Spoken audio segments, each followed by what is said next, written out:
Those replays with a lot of cars being wrecked and whether they've been treated and released, as NASCAR may have told us, or in Brendan Gaughan's case, he drove to the garage. Everyone is okay after that wreck. Here on lap number 93. Brendan is standing by now with Jim.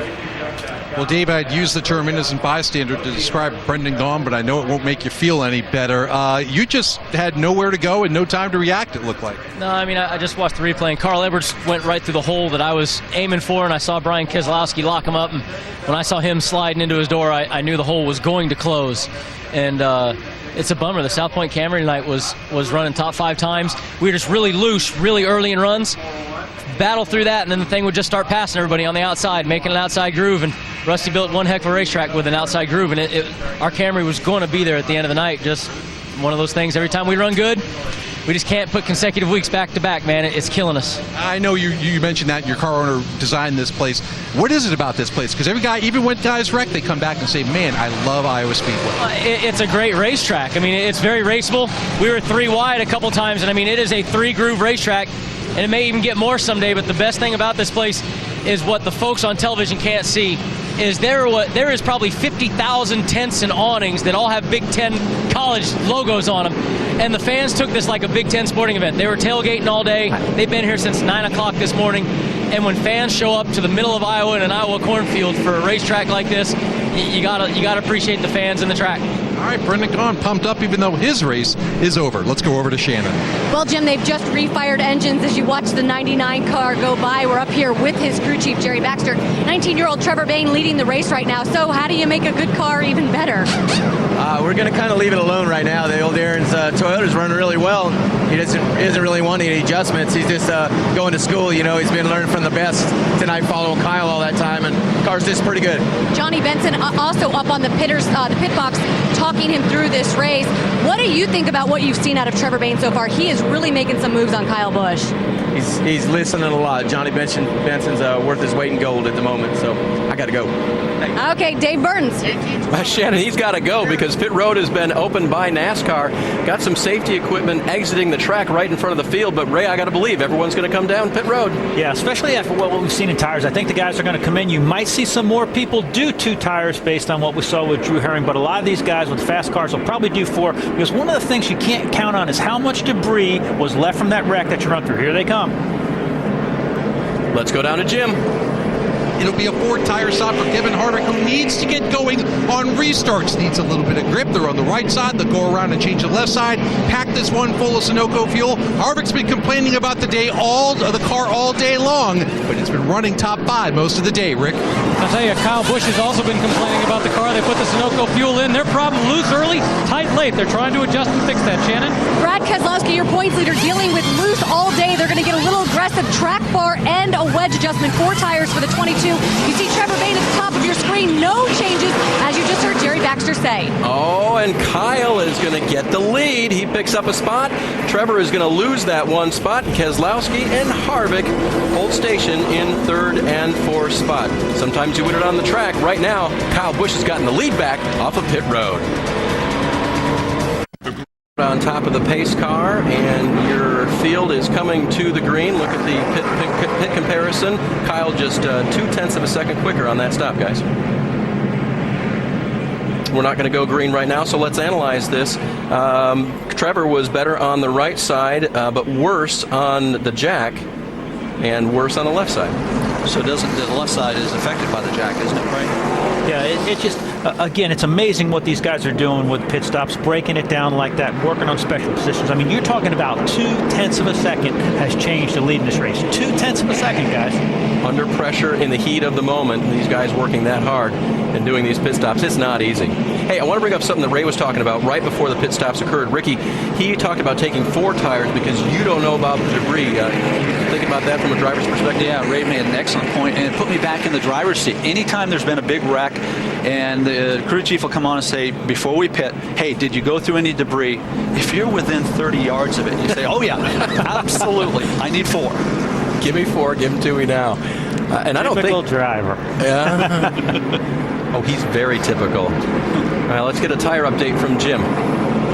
guys just got done speaking to some Goodyear officials, and they're saying that the wrecks for Reed Sorensen and Colin Brown were both caused by melted beads on the tires. Now, they're not saying that that's because teams aren't running brake fans or teams are just putting too much load on the tire. There's too much heat with the brakes, but they are saying that they have looked at both of those tires, and definitely melted tire beads caused both those wrecks. Great, Jim. Thanks for checking on that for us. As we go back to green here, we will note that no one took 2 tires on that round of pit stops. Least of all, your leaders, Kyle Busch, now leading the field again into turn number 1. This is the third time these two have lined up side by side. Initial start, 2 restarts. And every time Trevor's getting a little bit better.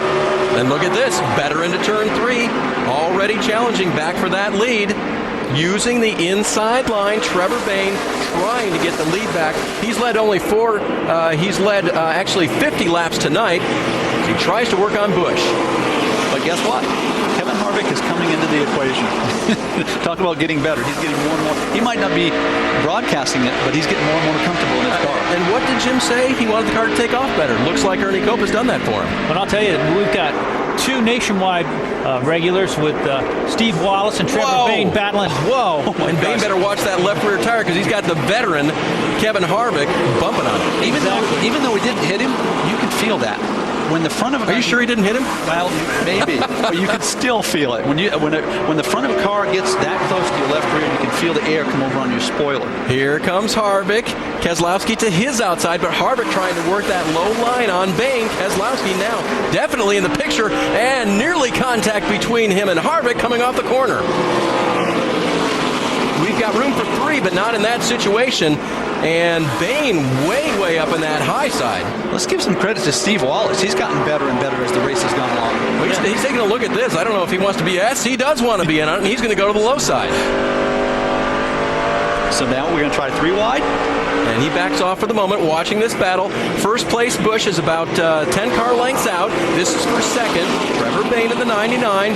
Brad Keselowski in the 22 making a hard charge now on the outside. Trevor Bayne didn't ask for any adjustments. And I was going to go to you, Ray, and say, can he afford to do that as the track's cooling down? Can he afford not to make any adjustments? Well, that's like when we said before, can he win? And then we said he's got to be able to keep up with the track adjustments. You know, the thing that he's fighting right now with all those Cup guys is the fact that they've had another shot to adjust on their cars. That's why I'm so impressed with Steve-O, as they call him. Young Steve Wallace is battling side by side, certainly with Kevin Harvick. You know, Steven's had a great kind of a breakout year. He's been really fast, but a little bit inconsistent, but he's getting closer and closer. He's due to win. I know it would mean a lot to him here. There he is. He takes over 4th place from Kevin Harvick. You know that Rusty's got to be watching this thing just yelling and screaming. That's cool. Kevin cut him a brake there. Steven got a little bit loose. Kevin cut him a brake and let him slide up in front of him. Got a spinner on the front straightaway here, guys. 98 car. And that is Paul Menard, and he has stayed on the lead lap even through all that damage, and unfortunately now with this spin he's going to stay on the lead lap again. He doesn't hit anything coming down through the front straightaway, but going through the grass there, Menard now brings out the 4th caution of the afternoon. And we can see how torn up the right side of that car was from an earlier wreck. Again, going back to how important downforce is, you know that car must be incredibly loose being that tore up on the right. Exactly. Yes, he stayed on the lead lap, but the fact is the car isn't driving like it did before.